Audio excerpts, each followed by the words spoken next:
Hello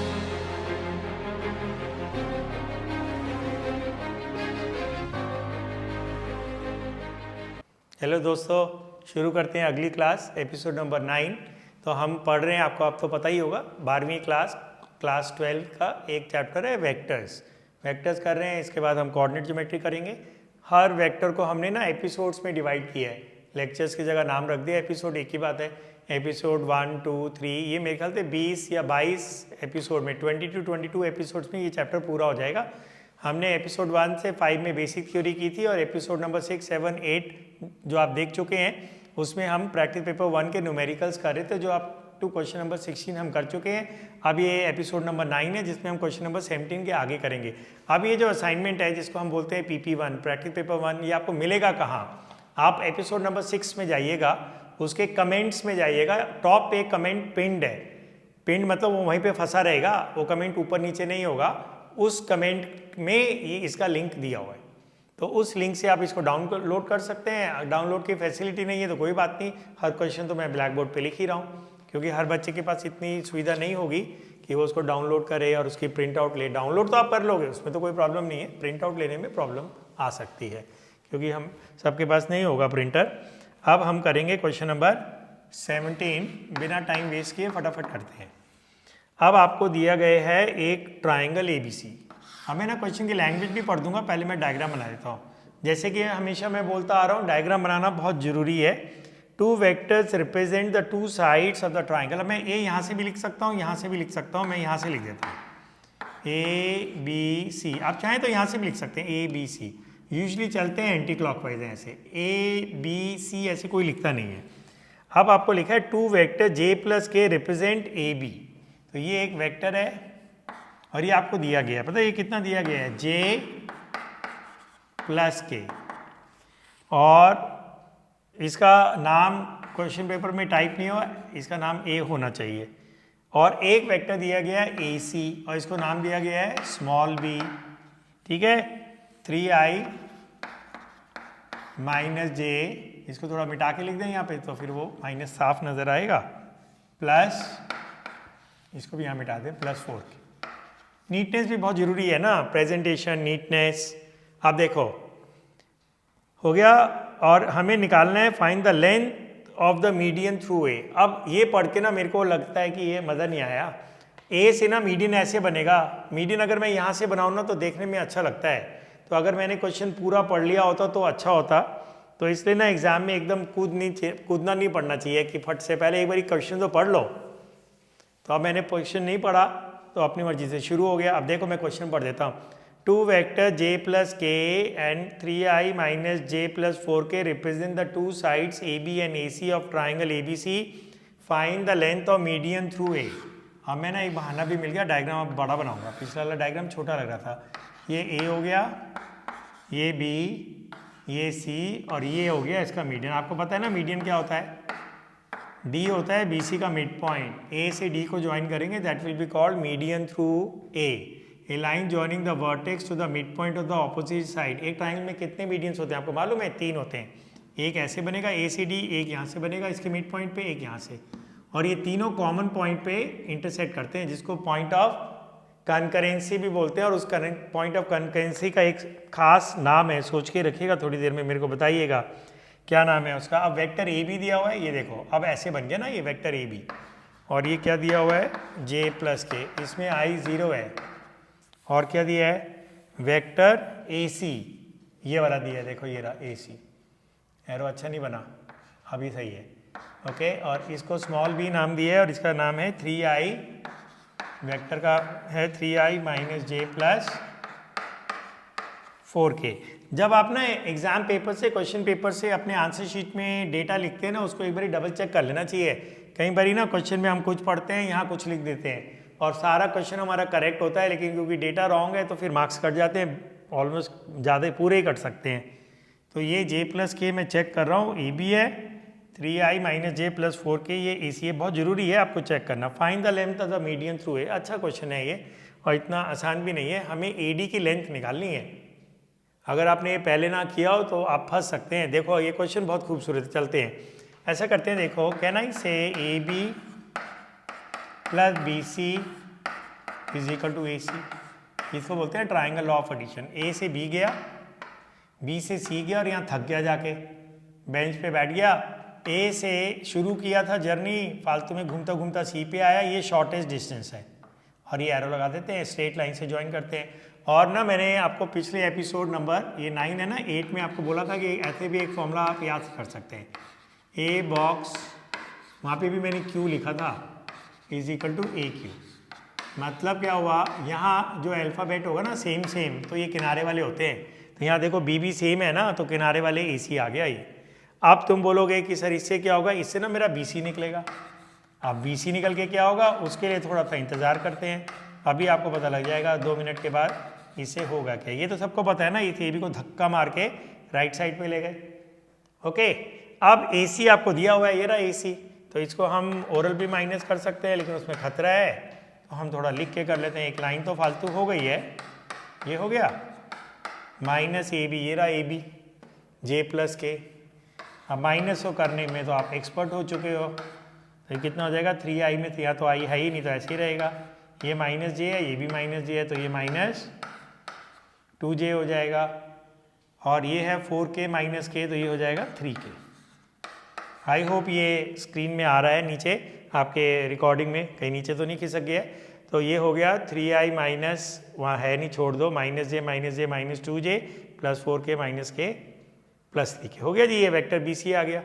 आप कहोगे sir B C क्या होएगा, अब देखो ना डी इसका मिड पॉइंट है ना, तो आप वेक्टर बी डी बना सकते हैं।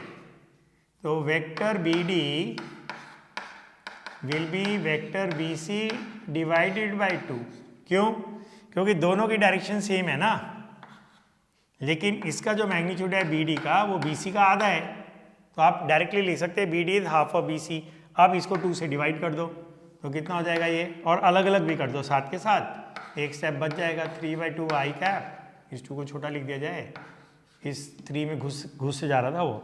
अब इससे इसको भी 2 से डिवाइड कर दिया जाए, 2 कहाँ से आ गया, हाँ ये वाला 2 से, तो ये 1 हो जाएगा, तो माइनस जे कैप, और इसको भी 2 से डिवाइड कर दीजिए, प्लस 3/2 के कैप। लो जी, आपका वेक्टर बी डी आ गया। ठीक है, अब धीरे धीरे हमारा आंसर आगे बढ़ रहा है। इसको मैं मिटा देता हूँ, आप पॉज करके इसको बाद में लिखना या रीप्ले करके लिखना। अब देखो, अब इस ट्राइंगल में आ जाओ, इसमें लगाओ ट्राइंगल ऑफ एडिशन। ठीक है, कैसे देखो इधर, अरे ये मिट गया, फिर से लिख लेते हैं। A B plus B D, बताओ ये क्या होगा। डायग्राम मत देखो, बिना डायग्राम देखे बताओ। बी बी सेम है ना, तो ये ए डी आएगा, है ना। आप डायग्राम से देखें, वो भी देख लो, ए से बी गए, बी से डी गए, थक गए, यहाँ बैठ गए, यहाँ से डी डायरेक्ट आए। Shortest distance between the starting and the final resting point along with direction, and the direction क्या होगी, स्टार्टिंग से फिनिशिंग की तरफ, वो बोलते हैं sum of 2 vector by triangle of addition. अब ए बी दिया हुआ है आपको, ये रहा, ये दिया हुआ है, तो ऑथर ने दिया हमें पका पकाया, ये हो गया ए बी। अब बी डी हमने मेहनत करके निकाला था, है ना, 3/2 आई, ये रहा, माइनस जे प्लस 3/2 के। अब बच गई है छोटी मोटी कैलकुलेशन, थोड़ा लेकिन ध्यान से करेंगे। आई तो यहाँ है ही नहीं, तो ए डी को मैं लेफ्ट में लिख रहा हूँ, तो ये आएगा 3/2 आई का, है ना। अब प्लस जे माइनस जे, तो ये तो भाग गए जी, इसको 0j लिख लिया जाए, या लिखो ही मत, कट गया ना प्लस जे। अब ये है 1, ये है 3/2, 1 और 3/2 ऐड करोगे तो 5/2 आएगा, 1 प्लस 3/2 5/2 आएगा। लो जी, आपका ये वेक्टर भैया सुंदर सा बन जाओ, ये बन गया आपका वेक्टर ए डी। हमें निकालना है लेंथ ऑफ ए डी, तो इसका मतलब हमें क्या निकालना है, हमें निकालना है magnitude of vector A D. हो गया मीडियन की लेंथ, तो what is the magnitude of vector A D.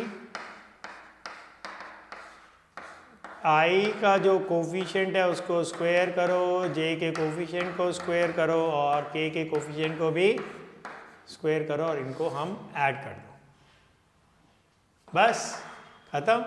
ये 9/4 हो जाएगा, ये 25/4 हो जाएगा, ऐड करके कितना हो जाएगा जी, ये हो जाएगा 35 में से 1 कम कर दो 34। या तो मैं काटूँ या मैं 1/4 को ऐसे लिख लूँ और इसको ऐसे ही छोड़ दूँ, तो ये आपका आ गया अब यहाँ ना आप एरो और मॉडुलस सिंबल या वर्टिकल डंडे दोनों हटा दो, एक ही बात है, और यही तो हटाना है। मैग्नीट्यूड ऑफ वेक्टर एडी का मतलब ही होता है length of line segment AD. हो गया जी क्वेश्चन नंबर 17। बोरिंग सा क्वेश्चन था, ज़्यादा मतलब इंटरेस्ट नहीं आया इसको करने में, लेकिन एग्जाम के लिए बेहतरीन क्वेश्चन है। अच्छे खासे कॉन्सेप्ट आपके चेक हो जाते हैं, ट्राइंगल लॉ ऑफ एडिशन, फिर वेक्टर बीडी को आधा करना। तो अब हम करते हैं क्वेश्चन नंबर 18। तो अगर आप लिख रहे हैं, जो कि स्ट्रांगली एडवाइजेबल है कि जो क्वेश्चन मैं ब्लैक बोर्ड पे कर रहा हूँ उसको आप समझें, उसके बाद उसको दोबारा करें। अगर आप 12वीं क्लास के बच्चे हैं, स्टूडेंट, और आपका बोर्ड का एग्ज़ाम आ रहा है, तो आप इसको बिल्कुल दोबारा करिए, एक बार ही करने के बजाय। अब क्वेश्चन नंबर 18 में ना कॉन्सेप्ट है, ये थ्योरी में हो चुका है। मेरे पास 3 वेक्टर्स दिए हैं,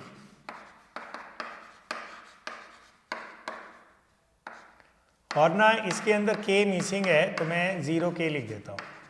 और ये वेक्टर दूसरा भी दिया है, इसमें खाली 6j है, तो 0i प्लस 6j, और ये भी गायब है, तो इसको भी 0 डाल देते हैं। और तीसरा वेक्टर है 3√3i प्लस 3j, इसका भी मिसिंग है। ये 3 वेक्टर्स हैं, हमसे पूछा गया है show that they form an equilateral triangle. अब ना आप तीनों वेक्टर्स का मैग्नीट्यूड निकालो, ठीक है। आपको पता है ना मैग्नीट्यूड कैसे निकालते हैं, i और j और k के कोफिशिएंट्स को स्क्वायर करके ऐड करते हैं। तो आप करो इनको स्क्वायर, 3√3 स्क्वायर माइनस 3 का स्क्वायर और 0 का स्क्वायर, है ना, ये रहा।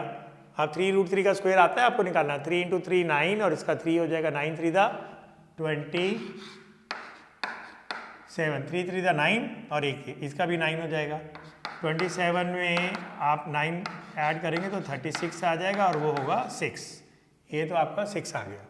अब बी का भी निकाल लो जी, इसे भी का भी 6 आएगा, 0 square plus 6 square plus 0 square, ठीक है, 36 आएगा। स्क्वायर रूट किसी भी नंबर का कभी भी प्लस माइनस नहीं होता है, root 36 is always 6, not plus minus 6। Alright, जिन बच्चों को ये बात में डाउट है वो कमेंट में लिखिए, फिर मैं आपको अगले किसी एक लेक्चर में उसको एलेबोरेटली बताऊंगा कि √25 5 क्यों होता है और प्लस माइनस 5 क्यों नहीं, क्यों प्लस माइनस 5 नहीं होता है, खाली 5 होता है।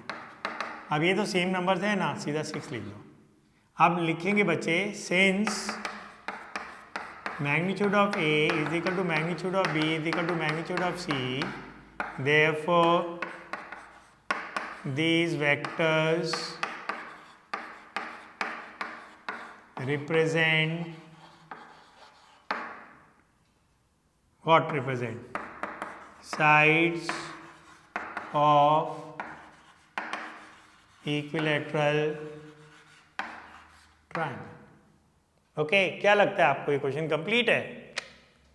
ये क्वेश्चन कंप्लीट नहीं है भाई, इसमें ये मोस्टली हम करते हैं, पता है, 3 vectors need not form A triangle. So when do 3 vector, अब मैं आपको 2 वेक्टर पैरेलल दे दूं और एक वेक्टर ऐसे दे दूं, अब इसको जैसे मर्जी अरेंज करिए। Vectors can be freely moved in the space as long as you don't change their magnitude and direction. अब इनको जैसे मर्जी अरेंज कर लो, आपका ट्राइंगल बनेगा ही नहीं। तो 3 वेक्टर्स अगर ट्राइंगल बनाते हैं उसमें 2 सेपरेट कंडीशंस होती हैं। पता है क्या होती है? पहली होती है none of the vectors are parallel. तो यहाँ हम ना सीधा इंग्लिश में लिख सकते हैं, दिखाने की जरूरत नहीं है। We see that none of vectors A B C are parallel. तुम कहोगे हाउ? भाई अगर आई जे और के में वेक्टर्स एक्सप्रेस होते हैं ना, तो अगर उनके आई जे और के कोफिशिएंट्स प्रोपोर्शनल होते हैं तो वो पैरेलल होते हैं। आंख से देखते हैं, 3√3/0 इज नॉट इक्वल टू -3/6, तो ए और बी पैरेलल नहीं है। 0.3√3 इज नॉट इक्वल टू 6/3, तो बी और सी भी पैरेलल नहीं है। ये इन दोनों का 1 आएगा, लेकिन इन दोनों को काट के -1 आएगा। 3√3 1 और ये -1, तो ये भी पैरेलल नहीं है। तो ये एग्जाम में दिखाने की जरूरत नहीं है, बस अंग्रेजी में एक लाइन लिख देते हैं, we see that none of the vectors are parallel. और पता है दूसरी कंडीशन क्या होती है? दो कंडीशन सेटिस्फाई होनी चाहिए, वो भी अलग अलग, ये नहीं कि पहली होगी तो दूसरी चेक नहीं करेंगे। इन तीनों का सम नल वेक्टर होना चाहिए। अगर ये साइड्स ऑफ द ट्राइंगल है ना, देखो ऐसे ए बी और ऐसे, तो यहाँ से गए इधर, फिर गए इधर, फिर लौट के बुद्धू घर को आए, तो इनका जो सम होगा वो नल वेक्टर होगा, क्योंकि जहाँ से शुरू किया वहीं पे आ गए आप। या ऐसे होगा, कोई दो वेक्टर्स, एक ये वेक्टर और एक ये वेक्टर और ये तीसरा, तो इन दोनों का सम ये है। तो हम आप चेक करते हैं क्या तीनों का सम नल वेक्टर है, इन तीनों को ऐड करेंगे तो ये जीरो नहीं आएगा, तो ये नहीं है। इन दोनों को ऐड करके शायद ये आ रहा है, देखो 3√3i + 0i is 3√3i - 3j plus, ये आ गया ना। सो सिंस क्या आ रहा है, a + b = c, therefore vector a b c do form A triangle. और ये सेकंड पार्ट है। जब ये फैसला हो गया कि ये तीन वेक्टर्स ट्राइंगल बना रहे हैं, तो आप फैसला करेंगे कि ये स्केलिन ट्राइंगल है, इक्विलैटरल ट्राइंगल है, आइसोस्सीलेस ट्राइंगल है, राइट एंगल ट्राइंगल है। तो अब ये इक्विलैटरल ट्राइंगल आ गया, क्योंकि तीनों वेक्टर्स की क्या मैग्नीट्यूड सेम है, लेंथ सेम है। अब हम करेंगे क्वेश्चन नंबर 19। आपको मालूम है प्रैक्टिस पेपर 1 में टोटल कितने क्वेश्चंस हैं? अगर आपने उसको डाउनलोड किया है, और अभी फिर बता देता हूँ, ये एपिसोड नंबर 6 के कमेंट में पिन्ड अप है, तो आपको एक कंटिन्यूशन में देखना चाहिए, तो आपको ये असाइनमेंट वहाँ मिल जाएगा। इसमें टोटल 23 हैं। अब हम करेंगे question number 19। The position vector of the points PQRS are this. Prove that PQ is parallel to RS. ये देखो, एक ऐसे बना लेते हैं PQ, और हमें प्रूव करना है ये RS के पैरेलल है, और RS is twice of PQ। अब ना इनके पोजीशन वेक्टर दिए हैं। P का क्या दिया है मालूम, I + j + k, या उसके कोऑर्डिनेट्स हो जाएंगे 1 1 1। Q का है 2i + 5j, पता है इसके कोऑर्डिनेट क्या होंगे, 2 5 0। R का है 3i + 2j - 3k, तो ये हो जाएगा 3 2 - 3, और ये है i - 6j - k, तो इसका पोजीशन वेक्टर क्या होगा, 1 - 6 - आप अगर शुरू से सारे क्वेश्चंस मेरे साथ कर रहे हैं तो मेरे को बताने की भी जरूरत नहीं है। हर पॉइंट का पोजीशन वेक्टर जैसे इसका होगा OP, वो उसके नीचे ऐसे लिखते हैं, और i, j और k के कोफिशिएंट होते हैं, वही उसी पॉइंट के कोऑर्डिनेट्स होते हैं। इसमें k मिसिंग है तो 0 डालना है। 3 2 - 3 1 - 6 - 1। हम प्रूव करना है PQ is parallel to RS। आप पहले वेक्टर PQ बनाओ।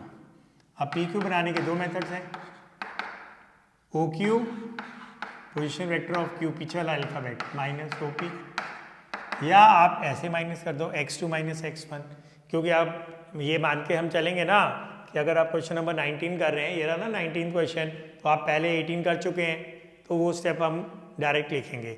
2 में से 1 माइनस करेंगे तो 1 आएगा, 5 में से 1 माइनस करेंगे तो 4 आएगा, और 0 में से 1 माइनस करेंगे तो माइनस आएगा। ठीक है जी। अब हम बनाएं वेक्टर RS, डायरेक्ट बना दें। ये रहा, 1 में से 3 माइनस करो, या OS में से OR माइनस करो। Position vector of S, vector OS में से वेक्टर OR, वो आपकी मर्जी है। 1 में से 3 माइनस किया, -2i, फिर -6 - 2, ये रहा, देखो मैं साइड में हो जाता हूँ, -6 - 2 -8j, फिर -1 + 3 + 2। चाहो तो आप इसमें से -2 कॉमन ले लोगे, तो ये i + 4j - k हो जाएगा। इसकी जगह आप क्या लिख देंगे,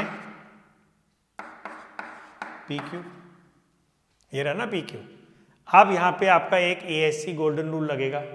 क्या था, A one vector is a scalar multiple of other vector, so that is क्या आपने प्रूव कर दिया, RS, ये रहा ना RS, ये रहा इक्वल टू, और इसकी जगह -2 की जगह आप लिख सकते हैं सम स्केलर, कोई भी नंबर हो सकता है, +- तो ये ना थ्योरम है, अगर कोई वेक्टर दूसरे वेक्टर के बराबर है और किसी नंबर से ये मल्टीप्लाइड है, ए वन वेक्टर, इंग्लिश में बोलो इसको कैसे बोलते हैं statement, if one vector is equal to some scalar multiple of other vector, what does it imply, that first vector is parallel to other vector. और अगर आप वेक्टर हटा दें तो ये लाइनें भी पैरेलल होंगी, क्योंकि अगर ये दो वेक्टर पैरेलल हैं तो उनकी बेस लाइंस भी पैरेलल होंगी। तो ये तो हो गया आपका फर्स्ट पार्ट। पता है और मैं क्या बोल सकता था, मैं ऐसे भी बोल सकता था 1/-2, 4/-8, वो भी -1/2 हो जाएगा और ये भी -1/2 होगा अगर i, j और k के कोफिशिएंट प्रोपोर्शनल होते हैं जब भी दो वेक्टर्स पैरेलल होते हैं। तो आपके पास दो मेथड्स है। अब सेकंड पार्ट आपको पता है क्या करना है, आपको शो करना है RS PQ का डबल है।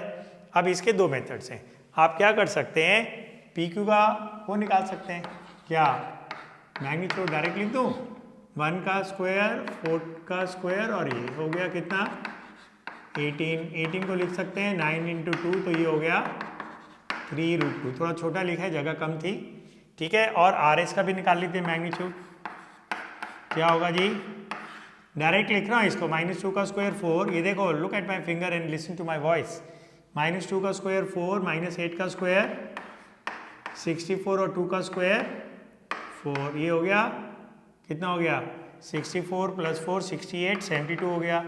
अब 72 को आप लिख सकते हैं 36 × 2, 36 का 6 बाहर आ जाएगा, ये आ गया 6√2।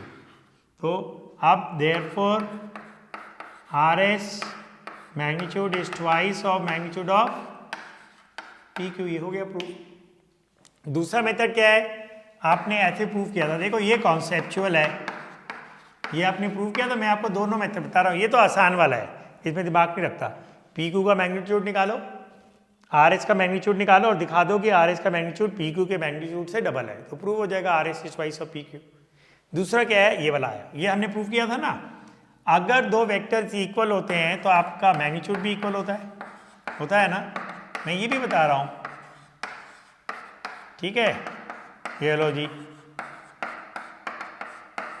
इसको कैसे लिखते हैं, -2 times magnitude of PQ।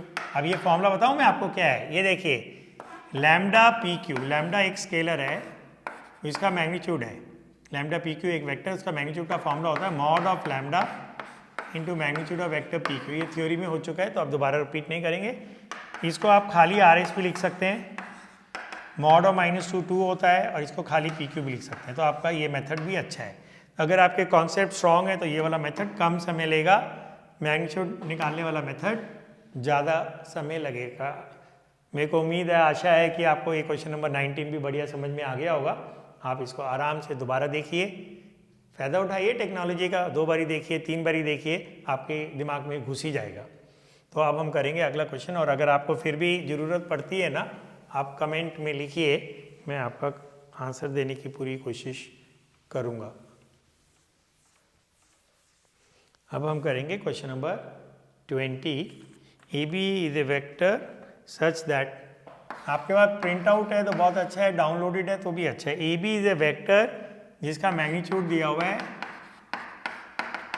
12, it makes an angle of 30 degrees with x axis, find the components of vector AB along coordinate axis. हमें ना यहाँ वो निकालने हैं इसके कॉम्पोनेंट्स, तो ये ना एक नया टॉपिक आ गया, थ्योरी में कवर हो चुका है, आपको देखिए इसको।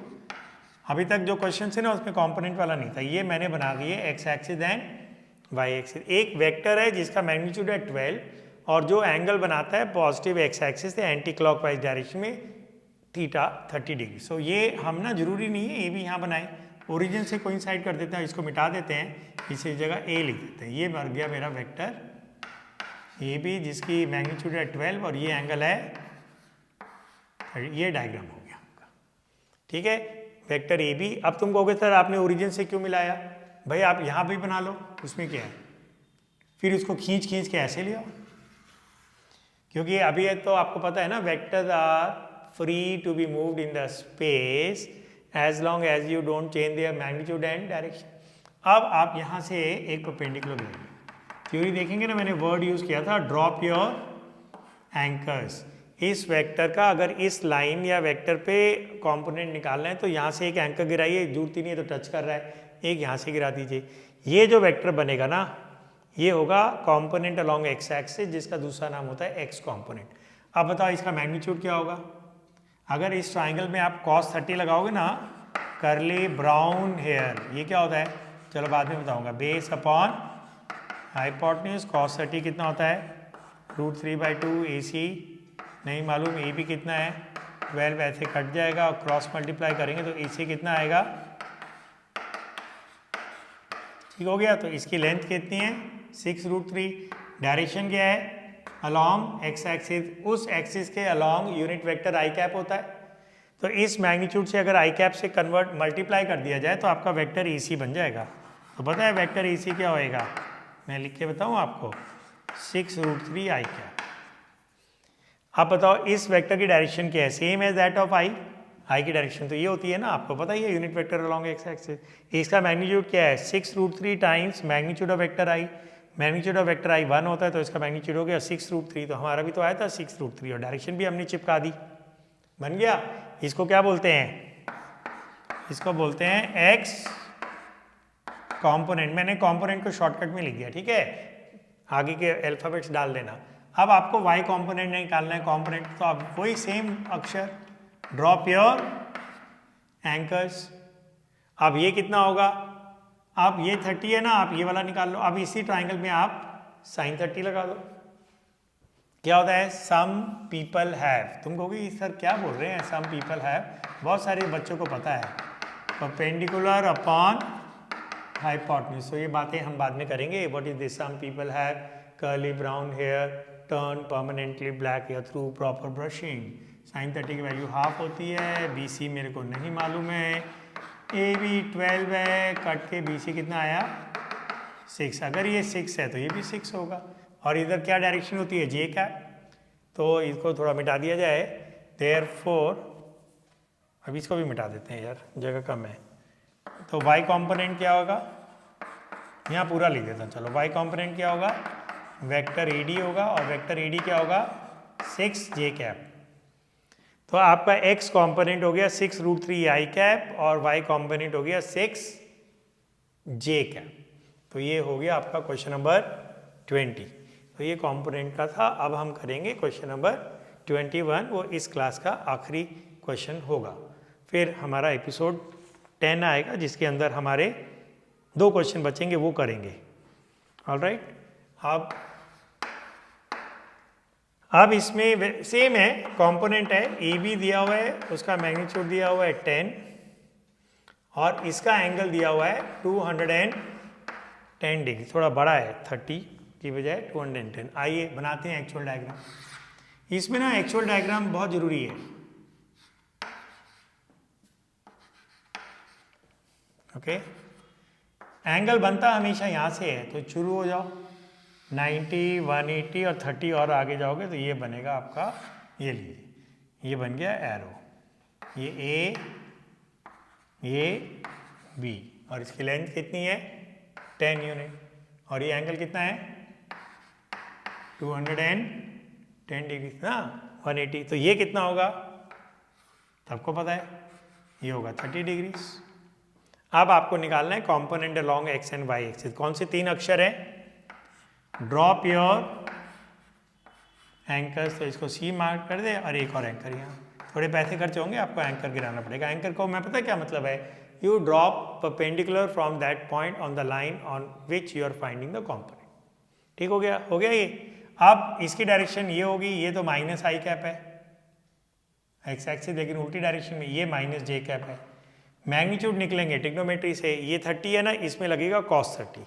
इस ट्राइंगल में क्या लगेगा, कर्ली ब्राउन हेयर। अभी तो किया था ना √3/2, cos 30 की वैल्यू √3/2 होती है। भाई ये भूल जाओगे तो बहुत मुश्किल हो जाएगी एग्जाम में। और EC कितना है, EC तो मालूम ही नहीं है। EB कितना है 10, तो ये हो गया क्या 5√3। तो पता है अब आपका एक्स कंपोनेंट क्या हो गया, इसका मैं फटाफट लिख देता हूँ क्योंकि ये पिछले क्वेश्चन में हो चुका है। तो एक्स कंपोनेंट हो गया वेक्टर AC ऐसे, और ये बन जाएगा -5√3i cap. Minus is indicating direction opposite to that of X axis. ठीक है, अब आ जाओ इसमें ये वाला निकालो। अब इसी ट्राइंगल में आप लगाओ sin 30। Some people perpendicular upon hypotenuse. ये रहा परपेंडिकुलर, ये रहा हाइपोटेन्यूज। ये ट्रिग्नोमेट्री है यार, इसमें अभी हम नहीं घुसेंगे ज़्यादा। अभी हम मान के चलेंगे कि आपको आता है। BC मेरे पास है नहीं, AB मेरे पास 10 है, क्रॉस मल्टीप्लाई करके BC हो गया 5। देखो जी, अगर ये 5 है तो ये भी 5 होगा। बस मैग्नीट्यूड मिल गया। अब आपका आंसर लिख लो। y कंपोनेंट क्या होगा? वेक्टर AD होगा। अगर ये 5 है तो इसकी लेंथ भी 5 होगी, तो नॉर्मल ज्योमेट्री है। और डायरेक्शन ऑपोजिट है तो आप -5j cap. What is j cap? Unit vector along y axis. -j cap unit vector along y axis but pointing in downward direction. Magnitude 5 है, तो ये बन गया आपका question number 21। Component of A vector along another vector. थोड़ा सा आपका एक अलग ढंग के क्वेश्चंस हैं। तो अभी ऐसा हम ना, ये 2 क्वेश्चन मैंने आपको करा दिए हैं और मेरे ख्याल से इतना काफ़ी है। Component of A vector along another vector एक इंपॉर्टेंट टॉपिक नहीं है। तो अब हमारा एपिसोड नंबर 9 भी फिनिश हो गया। हमने क्वेश्चन नंबर 17, 17, 18, 19, 20, 21 गए, 2 बचे हैं। अगले एपिसोड में उनको भी हम फिनिश करते हैं। तो मिलते हैं एपिसोड नंबर 10 में। प्लीज़ अगर आपको क्लास अच्छी लग रही है, आप ये चाहते हैं कि ये वीडियोस और ये लेक्चर्स आप और देखें, अगले चैप्टर भी आप करें और आपका मिस ना हो, तो please do subscribe, like, share with your friends and encourage me to post and record and post more videos for your benefit. Okay, bye bye. Have a nice day.